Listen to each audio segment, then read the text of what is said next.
This week on the Analog Circle podcast. If you're an Alien Isolation fan, I got some good news to report to you this week about that franchise.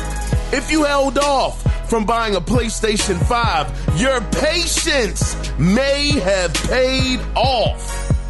Larien Studios gives a small bite size of information on what's next for them. And Halo Infinite is getting a brand new feature that could have a major impact on the franchise, possibly long term. And no, I am not talking about Unreal Engine 5. But all of these stories and a lot more can be found here in episode 227 of the Analog Circle podcast. I am your host, Kiaun Mitchell, and welcome to the show. Welcome. Sit down, relax, and enjoy yourself because we are gonna have some great conversations. Now, as always, if you do want to be a part of the next listener feedback, and we definitely have some feedback we're going to be reading today. But if you do want to be a part of that section of the podcast, you can feel free to do it two different ways. You can either email the show, and the email address is simply the name of the show. It is the Analog Circle Podcast at gmail.com. Or you can call in to the hotline, and the phone number has changed yet again, god dog, and shout out the Google phone numbers. But you can get in contact with the show at 443-627-9087 and let your voice be heard. Now, with that being said, before we get into, I guess, the meat and potatoes of the show, I want to start with a couple of smaller things here. First off, I want to shout out Detroit Become Human because that game has officially sold over 10 million copies. God, dog, over 10 million! Man, that game was awesome. Man, I just played that game earlier this year. Doggone story had me on a roller coaster. I truly enjoyed myself when I played that game, and I would highly recommend that if you are into the Telltale type of games, man, this took Telltale to like level 50. You know, this was on a whole nother level. I'm talking, with Telltale games, sometimes the decisions really don't matter, but in Detroit Become Human, all of them mattered. No matter what you chose to do, it had an outcome. And I mean, a real outcome. I mean, people were dying, ladies and gentlemen. They were passing away in the game, depending on how you played it. And graphically, graphically, that game is beautiful. Sensational game. So with it selling over 10 million copies since it released, that gives me hope that Star Wars game that those guys were working on should be coming out soon. Do y'all remember seeing that Star Wars game? Oh my gosh, I forgot the name of it. I think they showed it off at one of the Game Awards or something like that. And that Joker looked so doggone good, was so nice looking. And what these guys bring to the table, the Detroit Become Human team, what they bring, with all of their games is a heavy element when it comes to the storytelling. So I'm very, very excited to see that game actually release. Hopefully it will be releasing soon, but we will see. The other thing that I wanted to bring up outside of Detroit Become Human is, if you forgot, on October 11th, which is 2 days from now, the boxing game Undisputed will release. Now, right now, it's looking a little shaky, just a tad bit, just a little bit of a taste. It's actually sitting at a 71 right now on Metacritic. Now, 71 is not a bad score. I mean, we live in a gaming society where people think that it has to be an 80 and above in order for the game to be decent. But no, a 70 is a decent score. Now, the other thing I found interesting about Undisputed is that it is not a fully full price game. It's a $60 game. Has, I think, like 70 different fighters, licensed fighters, I may add. Female boxers are in there. You know, Shields is up in the joint doing what she does, you know, along with some of the GOATs, you know, Ali, Joe Frazier, you know, some of those guys, you know, from that era, and the newer guys like Tyson Fury. He's also in the game as well as many others. So again, the thing that I've been hearing about Undisputed is that it is a decent game. And we got to remember Steel City, who are the guys who are developing this game or who have developed it. This is their first crack at it, their first go round.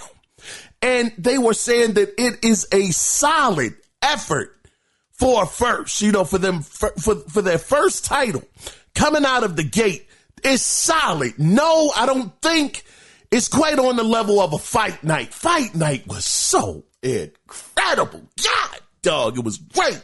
You know, so that's some real hard, heavy, big shoes to fill. But right now, all we have, if you are a boxing fan like myself, now me, I'm a novice boxing fan. You know, Rocky got me into boxing for real. You know, the movie. Shout out to Sylvester Stallone, you know, for all his doggone iconic characters, getting me all excited about seeing real boxing matches in real life. But if you take, you know, all of that into consideration, you know, just, you know, what they've done over at Steel City and releasing this game and all of that stuff, I mean, it seems like it's a solid effort. You know, I would recommend, you know, listen, I ain't gonna recommend nothing. Like I said, if you're a boxing fan, this is all we got. This is all we got right now. You know, so if you want to jump inside the ring, get a little bit of virtual boxing on with some real authentic boxers, then this is where you got to go. So hopefully, with this being a first effort, you know, hopefully it sells good enough to the point where Steel City will have a second go at it, or maybe, just maybe, possibly, they may get EA to come out of retirement and make a Fight Night.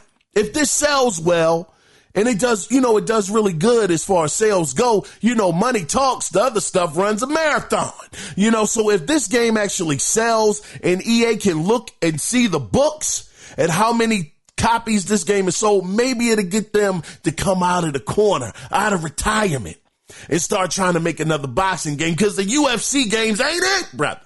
It ain't it for me. I need Fight Night. One of the greatest doggone games of all time. One of the best sports games of all time. But anyway, I digress. The next thing I wanted to talk about really quickly is Nintendo. God dog, Nintendo never ceases to amaze me what they decide to do. Now, Nintendo has actually, man, they got this new alarm clock. They got this new alarm motion control clock called Alarmo. What the, man, Alarmo. Kind of like Labo. Man, listen, brothers, sisters. This doggone clock costs $100. And it's going to release in 2025. You'll be able to pick from several different games. I think Pikmin was in there, Super Mario Odyssey, I think Zelda quite possibly. Don't quote me on the Zelda joint, but it's 4 different songs you can choose and all that stuff. It wakes you up. It kind of, as you're moving around, it starts playing like the coin sound. You know how Mario collects the coins and whatnot and all that stuff as you're moving around to wake you up. I don't know, man. Nintendo, god dog. These jokers right here, god dog. $100 for this thing. Am I sold? Nah, I ain't sold at all, god dog it. I just use my cell phone. All right, I don't need to wake up Mario and, you know, the doggone be your one-up girl and all that stuff. I forgot the name of the song. The song was catchy, though, in Mario Odyssey. That joint was kind of nice when Peach's sister was performing it. I don't even know if it was Peach. I don't know who she was. She looked like she had on a business suit and whatnot, and she was singing her tail off. She was doing it too. I said, whoa, that was a moment right there, man. Brother did get emotional though. I did shed a tear too. When that happened, and you know, I'd be your one-up girl. I forget the name of the song, but man, it was so fitting. Going through those different Mario levels from back when I was a kid. I said, oh shucks, doggone, my wife had barged in on me. I ain't see her coming. I had the doggone cover my face real quick when she saw a couple tears coming down my face. But anyway, that's coming out next year if you're interested, you know, with the alarm clock and all that good stuff. But the other thing that I wanted to talk about as well is Until Dawn. Until Dawn is having performance issues with its frame rate, I believe it's a frame rate issue. And IGN actually reported a few crashes, but one major difference. Now, this is kind of dope, I might add.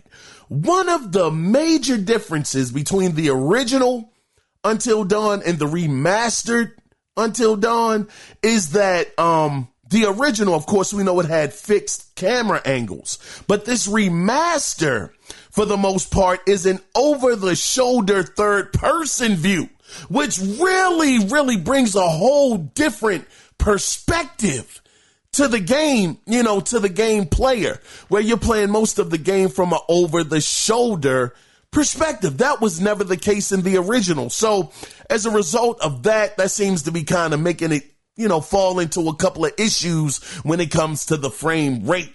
But only time will tell. Hopefully these guys will patch it. I'm hoping so. You know, they'll be able to do that and get this thing up and running the way that it should be running, you know, smooth. But we'll see what happens with that. And the last thing I wanted to talk about before we get into the meat and potatoes of the show is Silent Hill 2 Remake.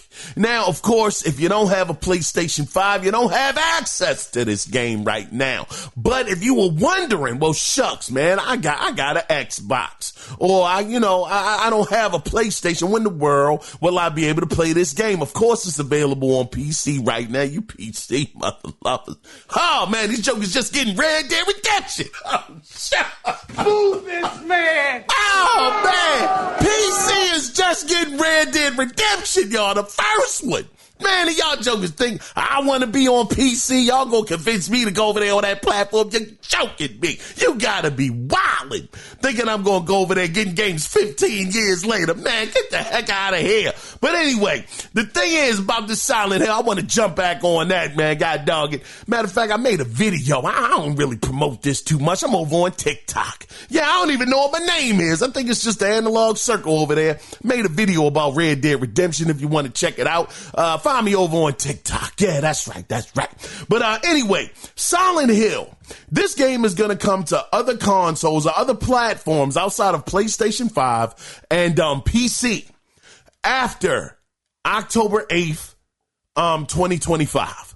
That's when it's going to happen. So it's about a year exclusivity on the PlayStation, as far as consoles go. Now, again, man, we know that sometimes Sony, they get a little iffy when it comes to these doggone time things. I mean, Final Fantasy, anybody that was supposed to have been out like a year or two later, and it still ain't on the doggone Xbox. Doggone Joker came out over there at Square Enix talking about, I don't want to rule it out completely. I mean, it is hope, man. You got to be kidding me.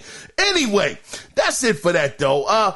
You know what? It was one other thing I wanted to talk about. God doggone Xbox. Here we go again.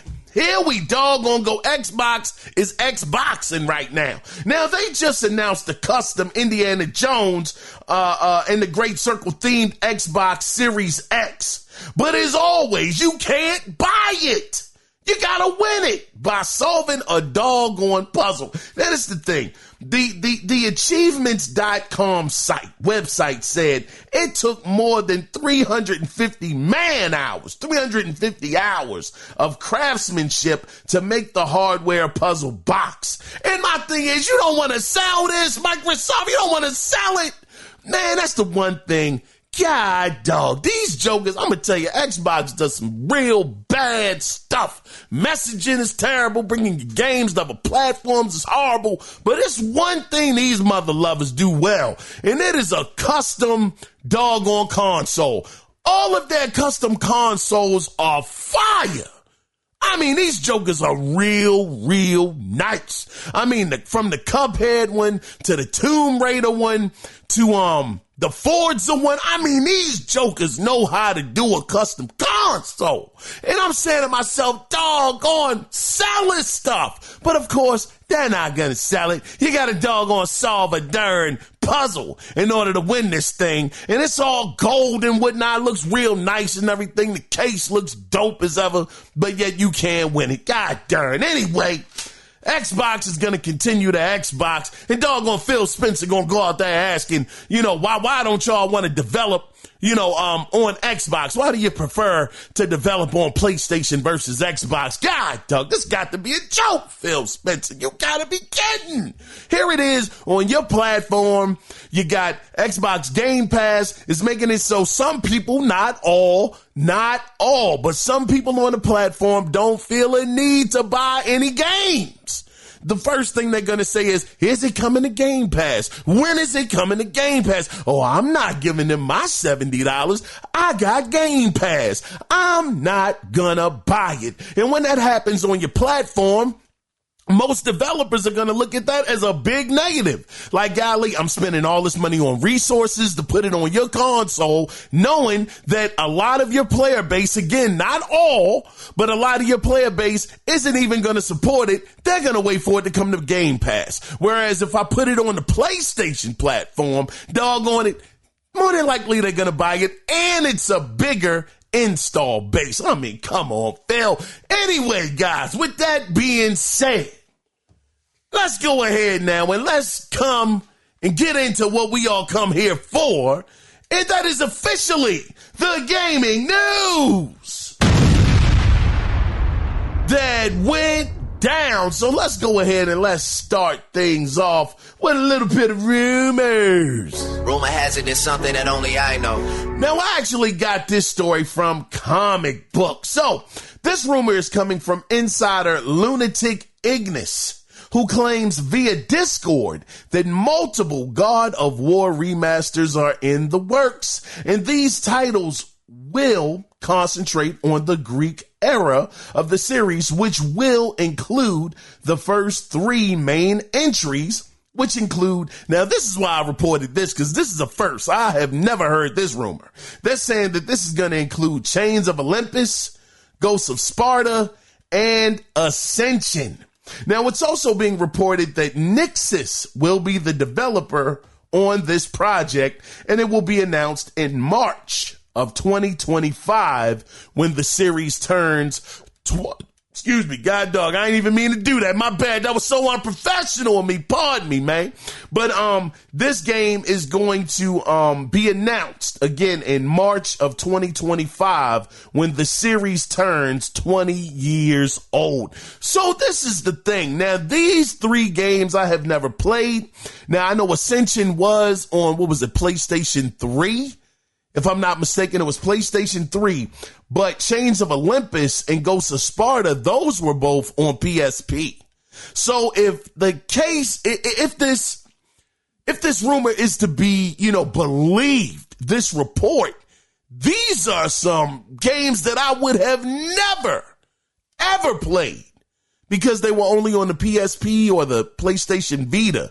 And I did own the PSP. I enjoyed it for what it was, but I never picked up a Vita. So if they're actually going to remake not remakes, I'm not going to say remakes, but if they remaster these and they're actually going to be available on PlayStation 5, I just may give these a bit of a look-see. I might have to get them because that's the thing. I heard that these were actually outside of Ascension, even though people still said Ascension was not a bad game.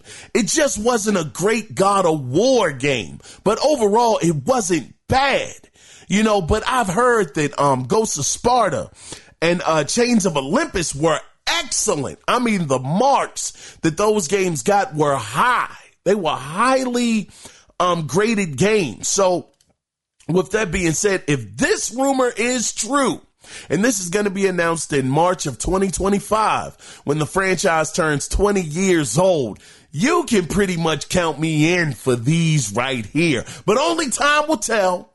And of course, with all rumors, take them with a mustard seed of truth. Let's go ahead, guys, and let's get into the next story that I actually got from IGN. So for you Alien Isolation fans, I got some great Great news for y'all. And it comes way of creative director Al Hope, who said, and I quote, on the 10th anniversary, it seems only fitting to let you know that we have heard your distress calls loud and clear. Today, I'm delighted to confirm on behalf of the team that a sequel to Alien Isolation is in early development. We look forward to sharing more details with you when we're ready. End of quote. Wow. Wow, wow, wow.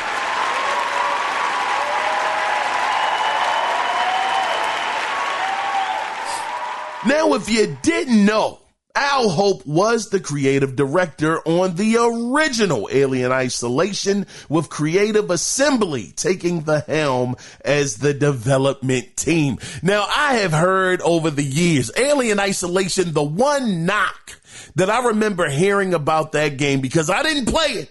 Got to be honest, I never played it, because the one knock I heard was it was way too long. It was a long game. But overall, if you were talking about a good versus bad game, I heard it was decent. Heard it was it could be a little rough around the edges. Matter of fact, hold on, man. It's not the end all be all, but let's check something out real quick just to try to put things in a little bit of perspective.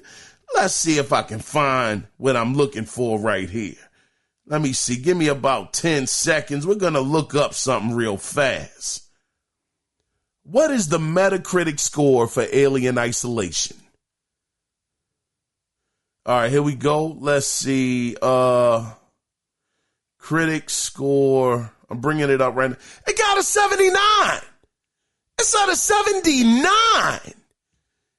Doggone, that is a good score. It has 78% positive, 20% mixed, and 2% negative. Wow. So this actually was a good game. One of the guys from Play UK, he gave it a darn 90. He said the permanent threat of death keeps you forced to the ground. We can't remember the last game where we willingly snuck around so much, and it feels like the claustrophobic corridors and catwalks of the Sevastopol. Man, I know I butchered it. Pardon me, God doggone Baltimore City public education system. Pardon me.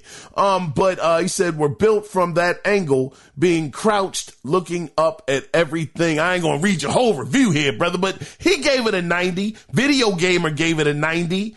Doggone God is a Geek gave it a 90. The Sixth Axis gave it a 90. God darn. Doggone, maybe I was sleeping on this game. Man, did any of y'all play Alien Isolation, and daggone, was it better than what, the reviews and, some people have said about it? And see, that's what I mean.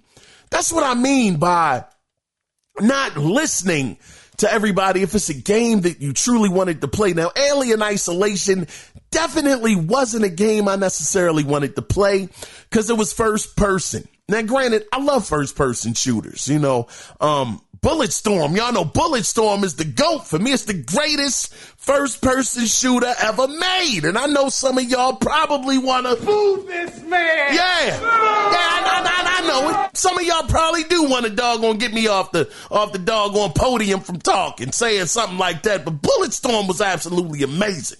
So when you're talking about first-person perspectives, it didn't have anything to do with that. But Alien Isolation, it just didn't really appeal to me. But it seems like, just going off of those few reviews and the Metacritic score being 79, this game actually was pretty doggone good. So with all of that being said, again, for you Alien Isolation fans that were hoping for a sequel, hoping that it was going to make a comeback on the 10th anniversary of the game, you got it. Now we just got to wait and see what happens. And again, it's in early development, so it's not going to be anything said anytime soon. But the good news is that it is being worked on. Let's go ahead, guys, and let's move into the next story that I actually got from PlayStation Lifestyle.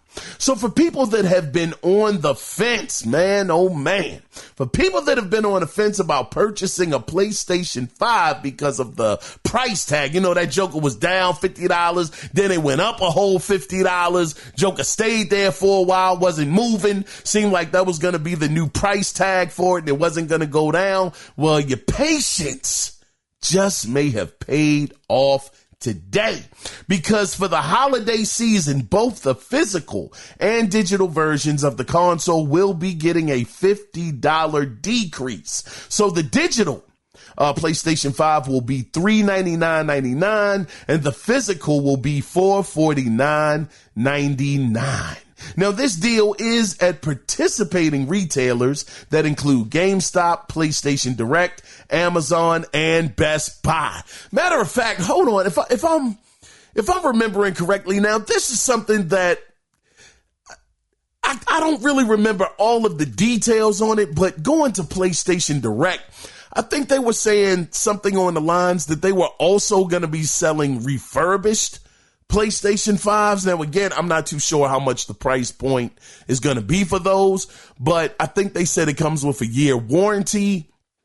And they're going to be cheaper, of course, than, you know, the newer ones. So definitely check into that as well if you don't mind having a used console. If you're you feel safe about that, then you might want to check that out as well. You might be able to get it even cheaper, you know, from that perspective. But again, finally, a $50 price drop is happening on the PlayStation 5 for the holiday season. I definitely will be interested to see how this actually moves the inventory. Will this give it a uptick, you know, of different, not different, but an uptick in sales, you know, as far as that $50 price cut? We will see. But anyway, guys, what I want to do right now is, of course, got to get into listener feedback. And of course, you know who hit me up, the OG, the triple OG, been around for a long time. Want to shout out to Cody Clark for sending me this email. Now, the title of his email is Space Marine 2 Boss says games aren't dying, but quote, over scope. He says Star Wars Outlaws, an open-ish Assassin's Creed with Star Wars cosplaying with a card game, a bike mode, a ship flight combat thing, and a food porn. Food porn? Oh yeah, you get to feed Nix. Yeah, depending on what kind of dish you give Nix, if you aren't aware, it makes him do different abilities and whatnot. Oh, you're talking about also when you go to the it's one dope thing about Star Wars too. Yeah, that is a good point, Cody. When you go to certain restaurants or places to eat, it'll show the actual robot. It'll show him getting your doggone food ready. He'll be chopping it up and whatnot, steaming it, putting it in the pot and all that stuff. It's really, really cool, man. It's like a mini game when you're eating it, whatnot. You got button prompts and stuff like that. So I know exactly what you mean by that, Cody. But let me continue on with your email. It says, in parentheses, she may as well Instagram the images. You ain't lying. Yeah, she be proud of them doggone meals that they be making for her and Nick's. He says, slideshow stapled on. He says, look, I get it. OG Final Fantasy games had some opera. Remember the lyrics mini game and a side chocobo race quest. Man, I don't even remember the opera joint, Cody. I don't even know about that one. I do remember that chocobo race though. You had to build your chocobo up and all of that stuff. I remember that. Doggone chocobos was real hard to farm to get them jokers right, man. But let me continue on here, Cody, with your email. He says Mass Effect had a mediocre hacking minigame, and the Mako ATV was a choice. Your quadruple A action game shouldn't need more side modules than The Sims 4 has expansion packs. 16, you saying, by the way. You just need your plot. Hold on. He says you need your A plot, your B plot, and a simple to play, hard to master side gig for in-game cash to upgrade your gear. He says Google tells me the OG EverQuest MMO from 1999 has 30 expansions. God, dog. Now, hold on, Cody, before I get deeper into your email.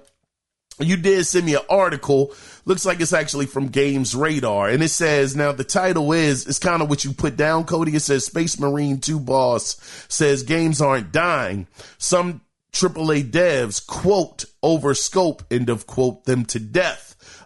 Quote, what business are we in where you fail to sell less than 5 million copies? God, I've been asking that question. When you have a fan base combined, we're going to put Xbox in there as well because they got over 20 plus million consoles sold. You talk about PlayStation, we'll say that they're at 60 million sold. You combine both of those, you got 80 million users in those two ecosystems. Hold on, give me 1 second. Pardon me. But you got like 80 million players. How the world is a game selling 2 million copies? It is baffling to me. Absolutely baffling. But you have Nintendo over there. Man, these jokers selling 100 million copies of different games. I'm just so confused. I'm confusion. When it comes to that, I just have no idea how that works. But anyway, Cody, I truly appreciate this email. I got to calm down, brother. I'm sweating right now, doggone. I got to wipe my brow. Give me a second. Hold on. Dog, I ain't got no air on down here. But anyway, Cody, as always, man, I truly, truly appreciate it when you write in. It's always great to hear from you. Always great to read your emails and you taking the time out to do this. You know, I never take it for granted. And I greatly, greatly appreciate it. And yeah, sometimes, man, listen, you don't need to do so much with games. I mean, yeah, it's nice that we get these updates and things like that to help smooth out the game. That's what Star Wars is actually in the middle of right now. It's had a couple of patches that have come through that have, to me, you know, made the game even more enjoyable, you know, for myself. But if you have a dope plot, you got great, you know, a great storyline, great characters, great gameplay, great graphics, you know, great voice acting.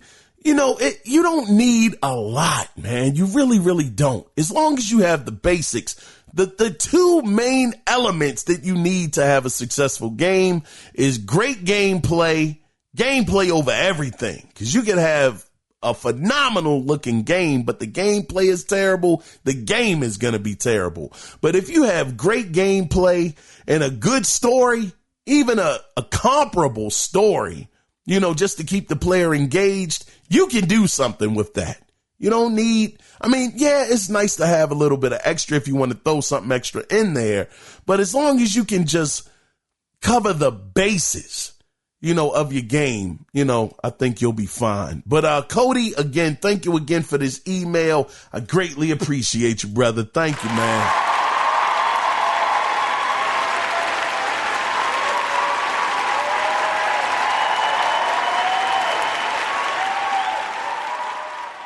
So let's go ahead, guys, and let's get into the next story that I got from GamerRanks.com. So the Walmart Canada account, man, y'all know these mother lovers right here. Man, they be dropping dimes. These jokers is snitching. But this is what I'm going to say, though. Let me finish this up. It says, now the Walmart account said something that, now it was innocent enough. They said, quote, so when do you think we'll see the next Nintendo Direct? End of quote. Now, that's a pretty simple statement, right? Now, out of nowhere, you had Doc Trey 81. He comes out in a video and explains Nintendo Directs happen whenever a U.S. holiday comes up.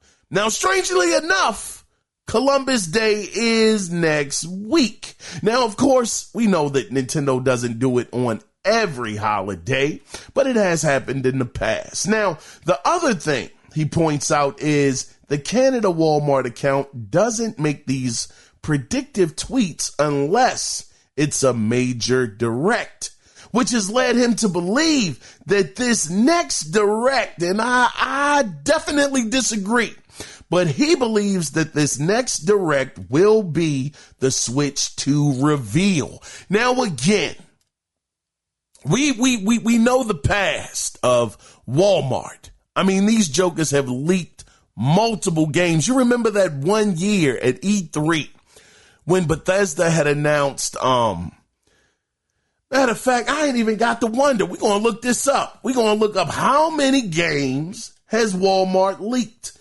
Let me go on and use Google, because Google is our friend. Let me see. How many games has Walmart Canada leaked? All right, it says it leaked a bunch of unannounced titles back in May, including Rage 2, Just Cause 4, Gears of War 5, Borderlands 3, and Lego DC Villains. It said the site also had placeholders for Tom Clancy's The Division 2, Beyond Good and Evil 2, and The Last of Us 2. All those games have since been announced. God darn. So here it is. I mean, how many games is that? That is 1, 2, 3, 4, 5, 6, 7. That's like 8 games that they had, that they leaked. And all of those outside of Beyond Good and Evil 2 have released.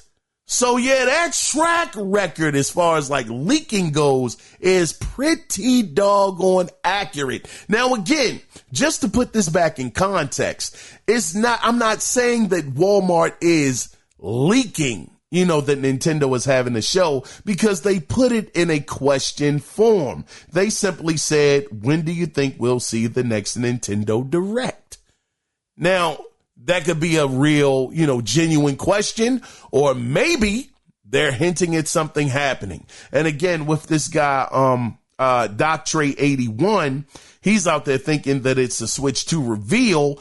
I just want to say that I don't think that's the case, because Nintendo said 2025 would be the reveal, of the Switch 2. Nothing was going to happen until at least March of 2025 when it pertained to the Switch 2. So again, unless things have changed, unless plans have changed and things are just different now, maybe they're a little more ahead of schedule.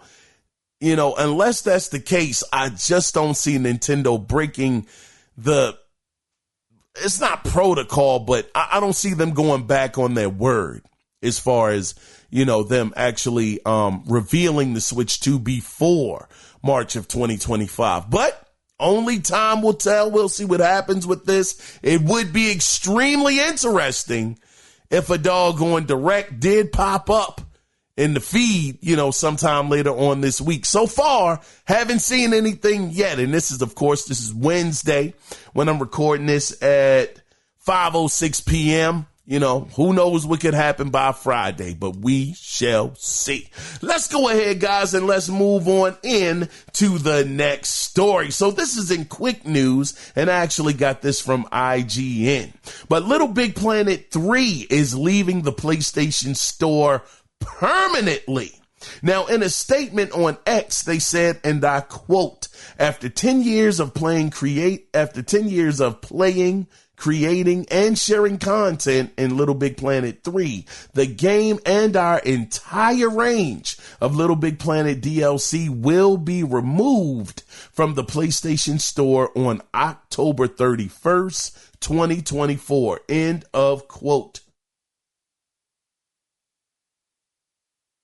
Oh man, this cough is killing me.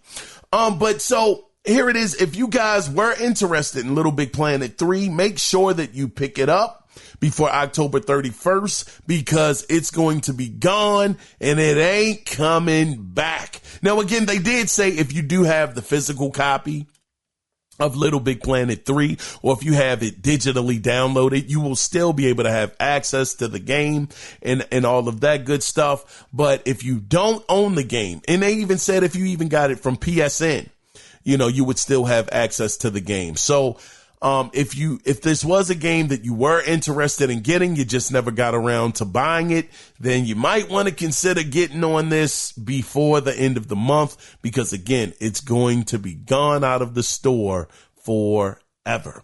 Let's go ahead, guys, though, and let's get into the next story. And this actually comes from Tech Spot. So, man, oh man. Oh, buddy. This week with Halo news. Oh, we got quite a bit of Halo news this week, but I want to start with a lighter but game-changing Halo topic. So during a Forge panel at the Halo 2024 World Championships, it was announced that Halo Infinite will be receiving a proper third-person camera mode in November. Now, Halo community manager John Junizek and developer, well, I'm going to spell that. That's JunYszek, Junizek, and developer Colin Cove from Skybox Labs revealed they will start with a dedicated third-person firefight mode, but the option will also be available in PvP and Forge mode editing tools. Now, outside of that, it's no word on the third-person view coming over to the campaign. But for now, just for now, this third-person perspective is multiplayer only, which makes me ask the question. This ain't the question of the week. I mean, the Halo question, it is one of those. I'm sure you saw it, but we're going to get there. We're going to get there. But would you prefer to play Halo from a third-person perspective? Would that be something? Would that be a game-changing situation for you to make you more interested in Halo? Now, I know that Halo, from its inception, from its birth, has been a third-person game. First-person shooter with a couple of third-person elements. You know, you jump in the Warthog and it goes into the third-person view. Depending on certain things that you may pick up. Think like the flag and multiplayer mode, it might go to third-person view for a minute, or a second, but that was it. It was never long-term. But here it is in November. They're going to be adding a third-person view to Halo Infinite. Of course, it's multiplayer only right now. And this is actually interesting because, if I'm not mistaken, isn't the new Call of Duty actually giving you that option as well, to either be in first-person perspective or third-person view as well? That is, if I'm not, like I said, I might be wrong about that, but I think you have the option to do that. But as a Halo fan, some of you guys out there, I'm not the biggest Halo fan. I've played Halo 1, 2, and 3, and some of 4. I didn't finish 4, though. But as a person out there that may be a diehard Halo fan, would you be all right with maybe them actually switching the formula and making a Halo game in the third-person perspective for the whole campaign? The whole campaign. That's how you play the game, from the third-person view. I think, man, I'm going to tell you something, brothers. Golly, for me, I think I would like that. I would love it. They can always work on the movement of Chief or whoever the Spartan is going to be. They can always work out the movement, the animation, the mechanics, and make it work in a third-person perspective. Now, again, for the people that want to, play the game from a first-person perspective, give them the option. But if you want to play it in the third person, that could be dope, especially if you're trying to get new players into the game. And this was interesting too. I didn't write this down, but I'm going off of memory. I believe Fortnite is actually getting a first person view, update, feature. So it's interesting. That game started out in third person and now it's going to first person. Like Halo started out in first, and now it's going to third person. It's very interesting, but I think that giving the option to anybody, to play it how they want to play it, and it actually doesn't feel forced, that it feels good. The movement feels great. The shooting mechanics still feel awesome. To give a person that option, man, I would absolutely love to see that. And they're starting brand new. Well, we gonna get there. We gonna get there. But I would love to hear your thoughts on this new third person perspective, for Halo Infinite, and if that would be something you'd be interested in seeing them really go down a path of making it, making a real effort to actually have Halo games play from that third person perspective and make it really, really work gameplay wise. Anyway, let's go ahead, guys, and let's get into the next story that I actually got from Insider Gaming. So even though it wasn't my type of game, it's no doubt Baldur's Gate 3 had a big, and I do mean big, impact on the gaming industry when it released, which could lead some to ask, since they had such a big break. Well, it wasn't a breakout success. I mean, they had been around for quite some time, but the impact of Baldur's Gate 3 could have some people leading to the question of, when is Larien Studios' next project going to release? Now, according to Larien Studios CEO Swin Vincic, I think it was spelled Vincke. Vincke.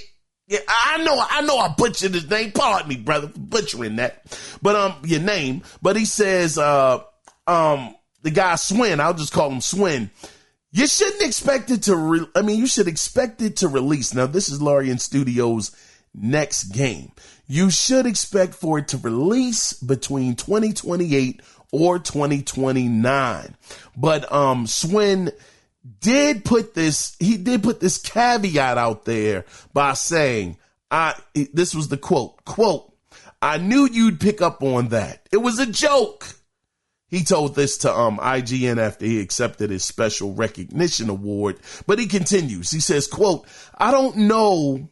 He said, "I don't know. We'll release it when it's ready. They're big games, and it takes time. So don't hold us to a date." End of quote. So that 2028, 2029 year that he was talking about, again, don't hold them to that date. It was a joke. He was just telling IGN, I knew you were going to pick up on that, but look, don't hold our feet to the fire. These games are huge. They take time. Let us get in that kitchen. Let us burn on our skillet. Let us cook up something. Let us cook up a good meal like we did with Baldur's Gate 3. Don't be on our back. Let us just do what we do. And when it's finished, you guys will be the first to know, pretty much. Now, this was the thing. This was actually an interesting thing that I read in that same article, of course, from Insider Gaming. The team, now this is something that Larien Studios has already said.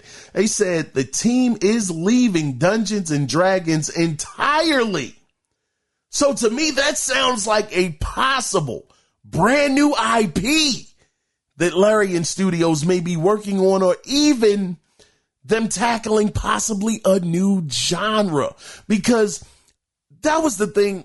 Baldur's Gate has been around for a long time. Back on PC, Baldur's Gate was being rocked. It was never my type of game. But, them actually leaving the Dungeons and Dragons and all of that stuff completely in the rear view, knowing what these guys were able to pull off with Baldur's Gate 3, for them to be moving on to something entirely different, that really, really gets me interested in what the next game could be that they'll be working on. And when you go off of those dates, 2028 to 2029, that's next generation. That's PlayStation 6, Xbox WWY, Z and whatnot, whatever they're going to call it. That's the next Xbox and the next PlayStation. So imagine what the technology is going to be in those consoles and what doggone Larien Studios will be able to cook up on those machines. So if them doing this, possibly, going into a totally different direction, maybe starting up a new IP, I can't wait to see what these guys cook up. But again, it's not going to happen before 2028 or 2029, and it still might not happen in that time frame. You know, we just got to give them time to cook and get us a good meal, as it were. Let's go ahead, though, guys, and let's get into the final story for the week. And actually got this from, you know what? We're going to save that one. We're going to save that. But that is the end of the gaming news this week. I got to save that because that's for the final section of the podcast. But before we get there to the final section, we got to go into a little bit of a video game theater. Yes, it is returned yet again for another week. And on this week's video game theater, we're going to be taking a look back to March 16th, 2010, to a amazing classic game. I'm talking about God of War 3. We're going to tune into an epic fight. Goodness, I know y'all remember this fight. It was amazing. It's still incredible to this day. But we're going to take a look back to Kratos going up against Poseidon. And after, we'll return with the final section of the podcast. So here we go with Video Game Theater. Stay tuned, guys. You challenge me, mortal? A god of Olympus? A true warrior does not hide, Poseidon! Leave the sea and face me! You have disrespected the gods for the last time, Kratos.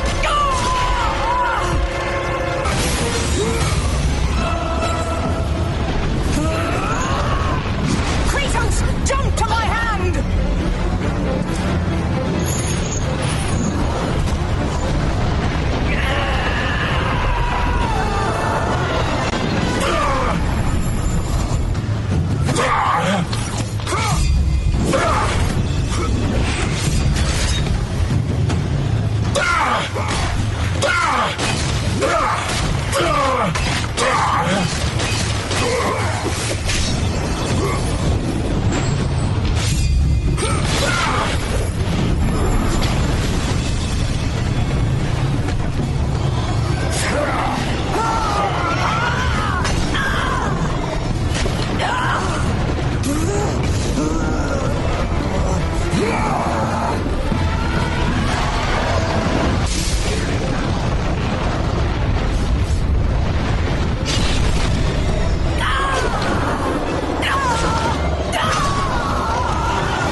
Zeus should have kept you where you belong. No matter how many gods fall, there will always be another to stand against you. They will fall as well. The death of Olympus means the death of us all. Then prepare for your death, Poseidon. Doggone God of War 3! Golly! That was the best fight scene ever! Man, they did that on PlayStation 3! PlayStation 3, you on the doggone the Mount Olympus. Man, it was so impressive when I played that part, I said, dog, on those boss battles in God of War 3, just classic. When you fight Hades, oh, man. I mean, brutal. Just brutality to its finest level. Just absolutely incredible. Doggone God of War 3, man. Shucks. Man, that game is amazing.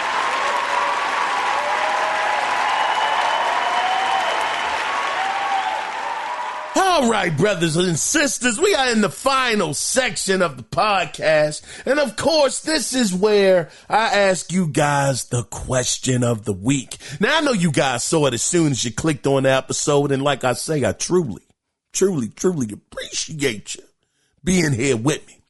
But let's go ahead, though, and let's go over the question officially. Now, the question is Halo coming to PlayStation? Now, I know you're saying, hold on, you are jumping out the window with this, Kiaun. Why would you say that? Now, before we get into it, we got to kind of cover a little bit of ground when it comes to Halo, because something huge happened this week or late last week.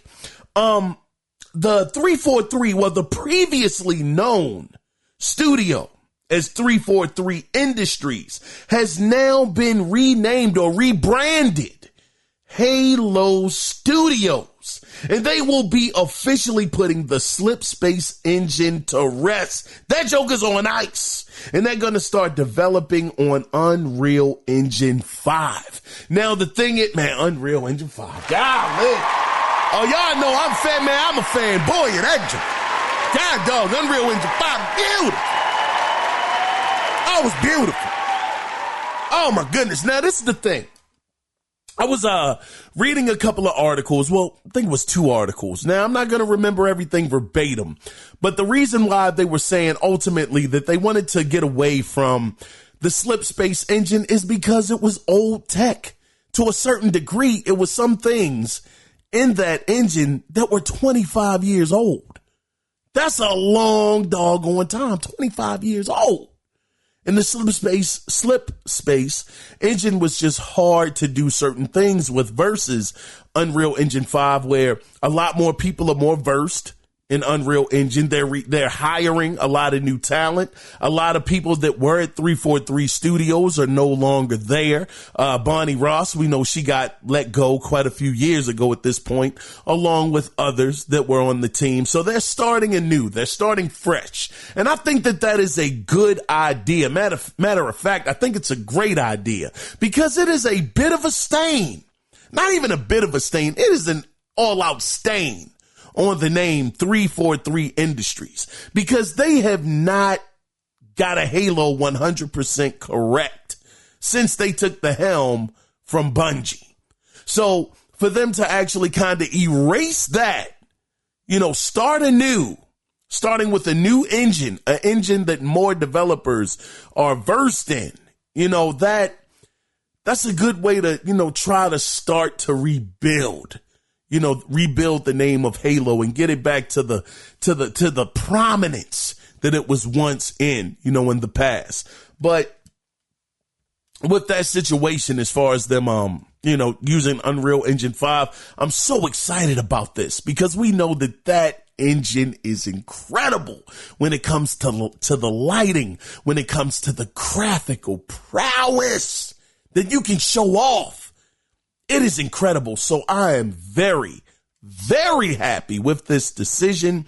I'm very happy that they're hiring new talent. Seems like this talent that's coming in, they care about the Halo name. They want to bring Master Chief back to where he was. And they also said that they're working on multiple Halo projects, which made me wonder, okay, maybe they don't do Master Chief in the third person perspective, but maybe they tell another story from one of the Spartans, and could they quite possibly make that game in the third person perspective? Just giving you different angles in the same franchise. I mean, they had a RTS a couple of years ago. That's a completely different genre that they stepped into when it came to that. Not the actual Halo Studios at 343, they didn't, but Microsoft hired another studio. I forget the name of that studio right now, but that's the thing. Having this different talent, having them working on the Unreal Engine, having them have multiple Halo projects in the works, they could make one of those in the third person perspective. It would be amazing if that happened. But let me go ahead and get into the story that I actually got from Gaming Bible that has some people, including myself, thinking that Halo could be going to PlayStation. So it's been, or I should say it's being rumored that the next title in the works, for the Halo Studios is a remake of Halo Combat Evolved. Now it gets interesting when it comes to a job advert, which is, where the question stems from for this week. So in a job advert for Audio Kinetic, an audio software developer owned by Sony Interactive Entertainment, Halo was name dropped as an upcoming project new employees will be working on. Now it says, and I quote, "As the senior technical sound designer, you will work with audio programmers, the audio team, and other disciplines to implement audio into Unreal and WWise for upcoming Halo titles." End of quote. Now, Audio Kinetic WWise is a cross-platform solution which is on multiple platforms such as Nintendo Switch, Xbox, Android, iOS, and PS5. Now, again, this doesn't mean that it's coming to PlayStation 5, but things do seem like they are lining up for that to happen. Here it is. The same technology, this WWise, is also on PlayStation. We've already heard and seen Xbox put games on Nintendo. They let them take their character Banjo-Kazooie. They let them take Ori and the Will of the Wisp. They had the publishing rights on that. Cuphead actually appeared on Nintendo. It also appeared on PlayStation. They had the rights to that as well. So you get this pattern, and now they're putting doggone a lot of their games now. Indiana Jones is going to be on PlayStation. Doom is going to be on PlayStation. You see Call of Duty. I mean, of course, now granted, we gotta give them some slack on that because that just wasn't going to happen, with the deal. They had to do that. I get it. But these other games, they don't have to put them over there on PlayStation, but they are. So when you see this pattern of Xbox and Xbox wanting to get along with everybody else, but ain't nobody showing Xbox any love. Doggone PlayStation didn't even put the Lego Horizon game over on the Xbox. That's how much they like them over there. They said, man, we ain't even giving you the Lego joint. You got to be kidding me. We ain't giving you nothing. At least not for right now. We give it to Nintendo first before we give it to you. God, dog. So seeing that pattern that Xbox has been doing, and again the Ori and the Cuphead thing, I don't want to give false information. Hold on, let me look that up. Because I don't want to tell y'all something that's a flat out lie. We got technology to figure it out. Who was the publisher on Ori and the Will of the Wisp? Let me see. Ori and the Will of the Wisp is a platform adventure, Metroidvania. We all know that. Published by Xbox Game Studio. Okay, so I wasn't wrong on that. Okay, so they published it. They let Nintendo get it. Let's see. Who published Cuphead? Let's see. MDHR. According to Wikipedia, Cuphead is a 2017 run and gun game developed and published by Studio MDHR. All right, so MDHR actually published that. Okay, so, Noah says, was Cuphead published by Microsoft? Let's see.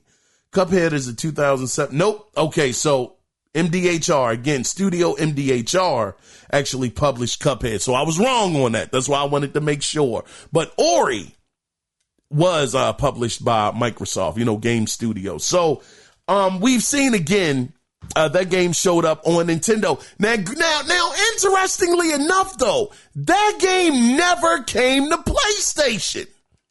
It never showed up on PlayStation. That's interesting. But anyway, I'm not trying to get long-winded with this. I'm just going off of the past of what Microsoft has done thus far, the direction that they're going in right now, wanting to get along with everybody. They're the biggest third-party publisher out there. They got a ton of these jokers. They got a mint.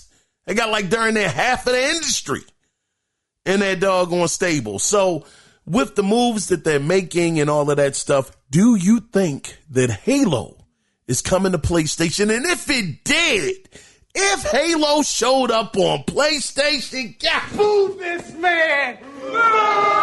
Man, that would be a dark day. I mean, it's one thing to put Indiana Jones over there. That's a new IP. It's one thing. Of course, it hasn't happened yet. It's still being rumored out there. The Starfield is coming to PlayStation. It's one thing to put Sea of Thieves over there.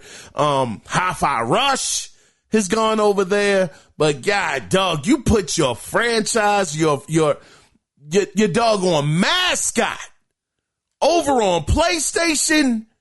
That's like Nintendo putting Mario. I mean, I'm talking like a legit Mario game, not a spinoff like Mario Rabbids, but an actual Mario Odyssey game over on PlayStation or Xbox. That is madness. But I'm curious to know, do you think it's going to happen? If you want to be a part of the conversation, you can do it two different ways. You can either call in at the hotline, and the phone number is 443-627-9087. I know it keeps switching every week. I know. It's because don't nobody call. If you don't call, then the number goes delete. It just deletes eventually. So you got to call in order for the number to stay alive. Please, I'm halfway begging you, come on and call the show, why don't you? Or you can email the show. And the email address is simply theanalogcirclepodcast@gmail.com. I want to again thank Cody Clark for writing in this week, and I especially want to thank you guys for tuning in to another episode of the podcast. Thank y'all.